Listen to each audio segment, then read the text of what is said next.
7 in 1969, 1970, 1971. Age 22, 23, 24, 25. Yeah, I go somewhere else. A new country. Not the fucking USA. Somewhere I never been. And I'm such a sweet genius of a girl that I marry a boy. Not some trash Borgie. A sweet boy who'd done time. I rescued him from jail once. I took all my money and I gave it to some uniformed pig for him. A hostage. They had kidnapped him. Taken him out of his bed and out of where he lived in handcuffs in the middle of the night, and they kept him. I mean, he just fucking disappeared. And it was that he was locked up. They let me in the prison. The great gray walls are built so high and so cold that you can't help but feel anyone in them is a tragic victim buried alive. You wouldn't be right.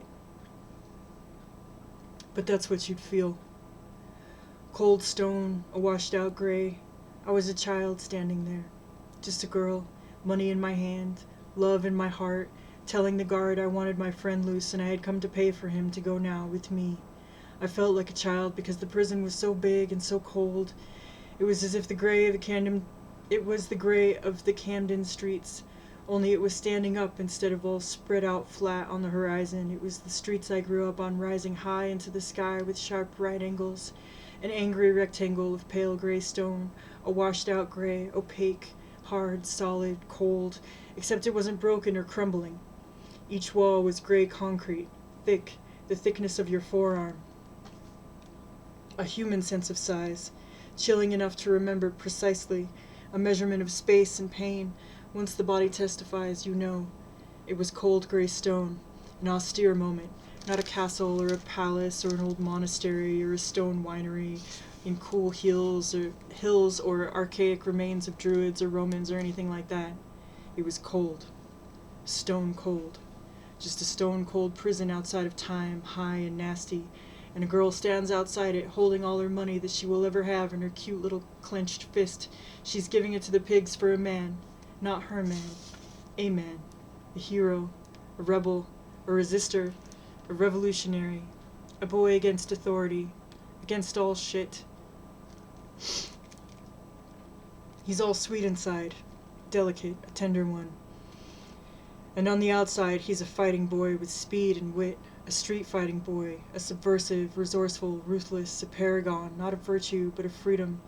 Bombs here and there, which I admire. Property, not people. Blowing up symbols of oppression, monuments to greed and exploitation, statues of imperialists and warmongers, a boy brave enough to strike terror in the heart of business as usual. I'm Andrea, I say to the guard, as if it matters. I have the money, see, here. I've come to get him. He's my friend. A kind, gentle, and decent boy, I say, showing a moral nature. And I'm trying to be a human being to the guard. I'm always a pacifist at war with myself. I want to ignore the uniform, the gun. Inside there's someone human. I want to act human, be human, but how? I think about these things and I find myself trying at strange times, in strange places, for reconciliation, for recognition. I decide reciprocity must be possible now, for instance, now. Standing at the guard booth at the outermost concrete wall of the concrete prison. Later, when I'm waiting for his release, I will be inside the concrete building, and all the guards and police and guns will disappear as if it's magic or a hallucination, and I will wander the halls, just wander, down in the cell blocks all painted, an oily brazen white. The bars to the cells painted the same bright white. I will wander in the halls like a tourist looking around at the bars, the cells, the men in cages, the neat bunk beds. The men will call things out in a language I don't understand, grinning and gesticulating, and I will grin back. I'm lost and I walk around, and I walk quite a long way into the halls, and I wonder if the police will shoot me if they find me. And I hope I can find my way back to the room where they left me, and I think about what strange lapses there are in reality. Ellipses, really, or little bumps and grinds, so that there are no police in the halls anywhere and I can just walk around, loaded down with anxiety, because in America they would shoot me if I was wandering through. It's like a dream, but it's no dream. The clean white prison without police, now outside with the guard at the first barricade. I act nice with both fear and utopia in my heart. Who is the guard? human, like me. I came for my friend, I say his name many times. In the strange language as best I can, I spell it, I write it out carefully. I don't say, my friend you Nazis grabbed because he's political, my friend who makes bombs not to hurt anyone, but to show what's important, people, not property. My friend who's afraid of nothing and no one, and has a boisterous laugh and a shy smile. My friend who disappeared from his home 3 nights ago, disappeared, and no one knew where he was, disappeared, gone. And you had come in the middle of the night and handcuffed him and brought him here. You had hauled him out of bed and taken him away. You had kidnapped him from regular life, you had pushed him around, and you didn't have a reason, not a lawful one, not one you knew about, not a real crime with a real indictment. It was harassment, it was intimidation, but he's not some timid boy. He's not some tepid, tame fool, he's the real thing. He's beyond your law. He's past your reach. He's beyond your understanding. He's risk and freedom outside all restraint. I never quite knew what they arrested him for. The way he had of disappearing inside a narrative. You could never exactly pin down a fact, but you knew he was innocent. He was the pure present, a whirling dervish of innocence, a minute-to-minute boy incarnating innocence, no burden of memory or law, untouched by convention, and I came looking for him, because he was kind. He said, Andrea, whispered it. He said, Andrea, shy and quiet, and just a little giddy, and there was a rush of whisper across my ear, a little whirlwind of whisper, and a chill up and down my spine. It was raining. We were outside, wet, just touching, just barely, maybe not even that. He lived with his family, a boarder in a house of strangers, cold, acquisitive conformers who wanted money and furniture, people with rules that passed for manners, robots wanting things, more things, stupid things. He had to pay them money to live there. I never heard of such a thing. A son. I couldn't go there with him, of course. I had no place to stay. I was outside all night. It rained the whole night. I didn't have anywhere to go or anywhere to live. I had gone with a few different men, had places to stay for a few weeks, but now I was alone. I didn't want no one. I didn't have a bed or a room. He came to find me, and he stayed with me, outside the long night in rain, not in a bed, not for the fuck, not. Rain is so hard. It stops, but you stay wet for so long after, and you get cold always, no matter what the weather, because you were swathed in wet cloth, and time goes by and you feel like a baby someone left in ice water, even if it's warm outside, and the air around you heats up. You get colder anyway because the wet's up against you, wrapped around you, and it don't breathe. It stays heavy and tractable in you. And so rain is very hard. And when it rains, you get sad in a frightened way, and you feel a loneliness and a desolation that is very big. This is always so once you've been out long enough. This is always so once you've been out there long enough. If you're inside, it don't matter. You still get cold and lonely, afraid, sad. So when the boy came to stay with me in the rain, I took him to my heart. I made him my friend in my heart, a pledged friendship, a whisper of intention. I made a promise. I didn't say nothing. It was a minute of honor and affection. About 4 a.m, we found a cafe. It's a long way down when you're cold and tired. We scraped up money for coffee, pulled change out of our pockets, a rush of silver and slugs, and we pooled it on the table, which is like running blood together because nothing was held back, and so we were like blood brothers. And when my blood brother disappeared, I went looking for him. I went to the address where he lived, a cold, awful place. I asked his terrible mother where he was. I waited for an answer. I demanded an answer. I went to the local precinct. I made them tell me where he was, how to find him, how much money it took to spring him. I went to get him. He was far away, hidden away like Rapunzel or something. A long bus ride followed by another long bus ride. He was in a real prison, not some funky little jail. Not some country piss hole.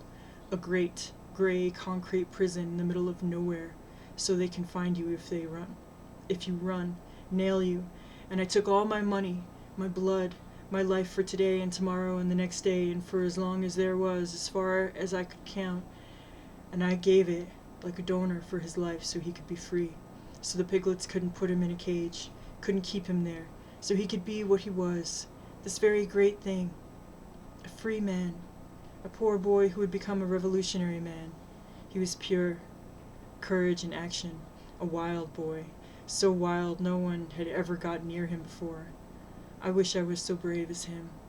He was manic, dizzying, moving every second, a frenzy, frenetic and intense, with a mask of joviality.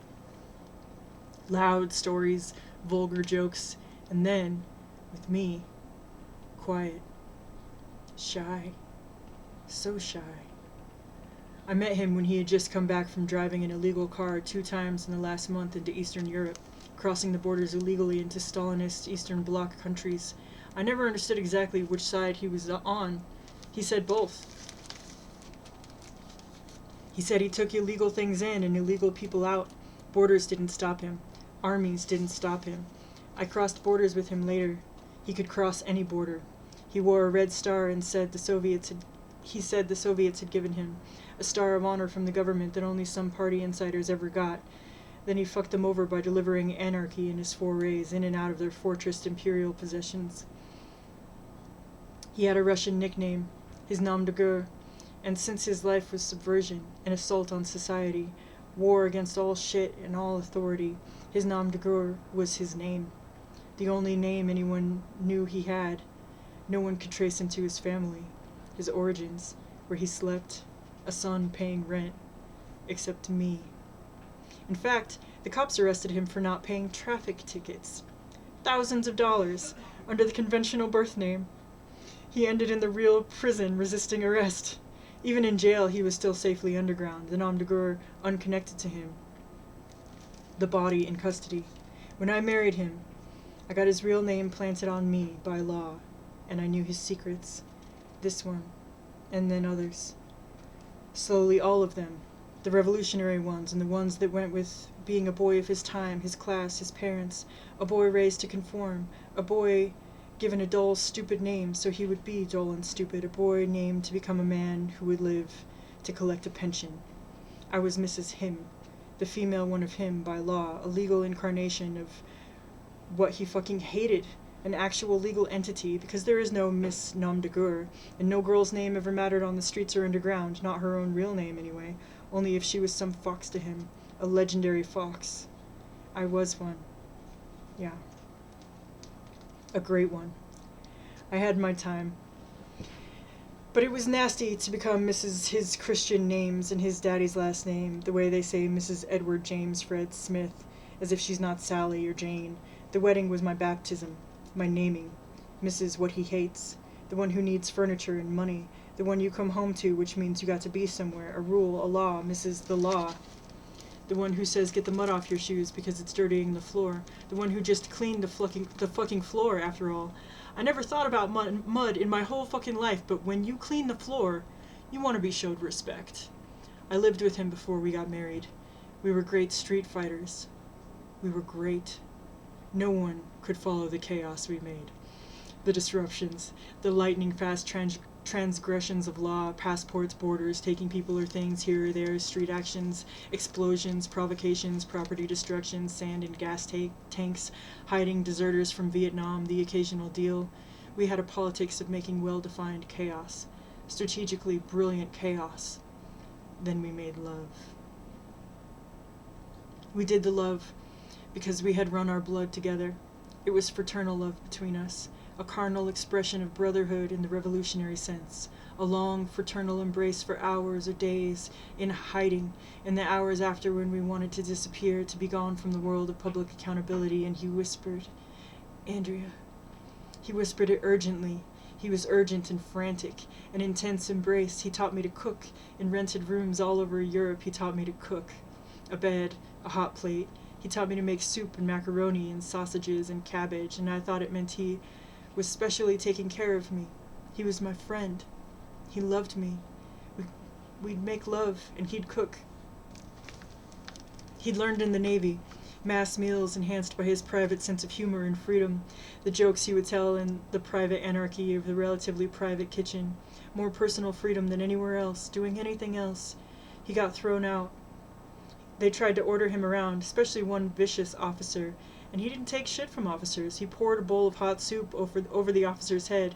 He was in the brig. You get treated bad, and you toughen up or break, and his rebellion took on aspects of deadly force. He lost his boyish charm, although he always liked to play, but inside it was life or death, hate of authority. He made it look like fun, but it was very dark. A psychiatrist rescued him, got him discharged. His parents were ashamed. He joined real young to get away from them. He didn't have much education except what he learned there, some about cooking and explosives, some about how to do hard time. He learned some about assault and authority. You could assault anyone. Rules said you couldn't. In real life, you could. Mommy and Daddy were ashamed of him when he came home. They got colder, more remote. Oh, she was cold, ignorant and cold. Dad too, but he hid himself behind a patriarchal lethargy, head of the clan, all tuckered out now from a life of real work. Daily service for money, for food, tired for life. Too tired to say anything, too tired to do anything. Has to just sit there now in a special chair only he can sit on, a vinyl chair.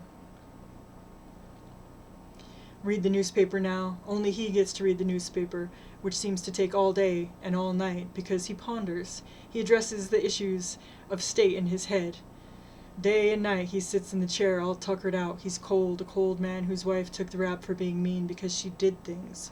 Raised the kids, cleaned the floor, said eat now, said sleep now, said it's cold, so where's the coal, said we need money for clothes. Terrible bitch of a woman. A tyrant making such demands, keeping track of all the details of shelter, and she got what she needed if she had to make it, or barter for it, or steal it.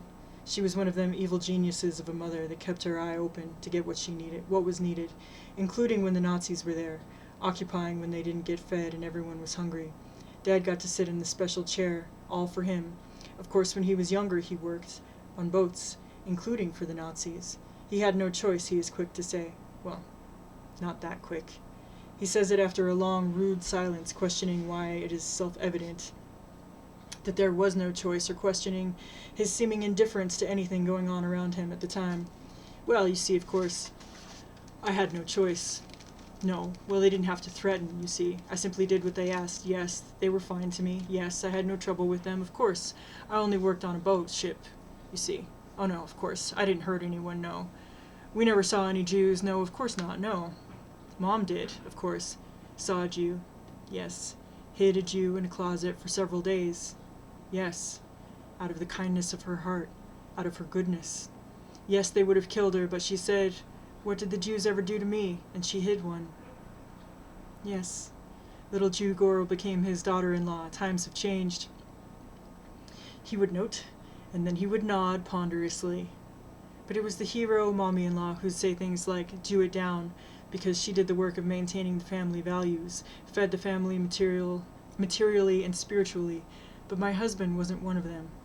The worse they were, the purer, more miraculous he was. He wasn't of them.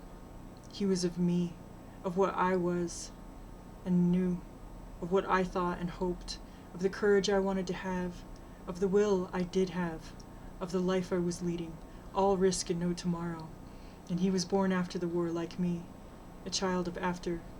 So there was this legal thing, the law decrees. It made me their daughter-in-law more than it made me his wife. There was it and them on the one hand, and then there was us, him in exile from them. I thought he was as orphaned as I was, and braver. I thought he was braver. I embraced him, and he embraced me, and neither of us knew nothing about tomorrow, and I never had. I didn't wait for him like some middle-class girl wanting a date or something in ruffles or someone wanting a husband. I wasn't one of them, and I didn't want a husband. I wanted a friend through day and night. I didn't ask him what he liked so I could bow and scrape, and my idea wasn't to make him into someone safe, denatured. He was an anarchist of spirit and act, and I didn't want no burden of law on him. I just wanted to run with him, be his pal in his game, and hold him. Hold him. I indulged in affection for him, a fraternal affection that was real and warm and robust and sort of interesting on its own, always sort of reaching out toward him, and I felt tender toward him, tender near him, next to him, lying next to him. And we were intense, a little on edge, when we holed up together, carnal. Our home was the bed we were in, a bed, An empty room, the floor, an empty room. Maybe not a regular home like you'd see on television, but we wasn't like them on television. There wasn't two people like us anywhere. So fragile and so reckless and so strong. We were with each other and for each other. We didn't hide where we had been before, what we had done. We had secrets, but not from each other. And there wasn't anything that made us dirty to each other. We embraced each other. And we were going to hole up together. Kind of a home. Us against them, I guess. And we didn't have no money or ideas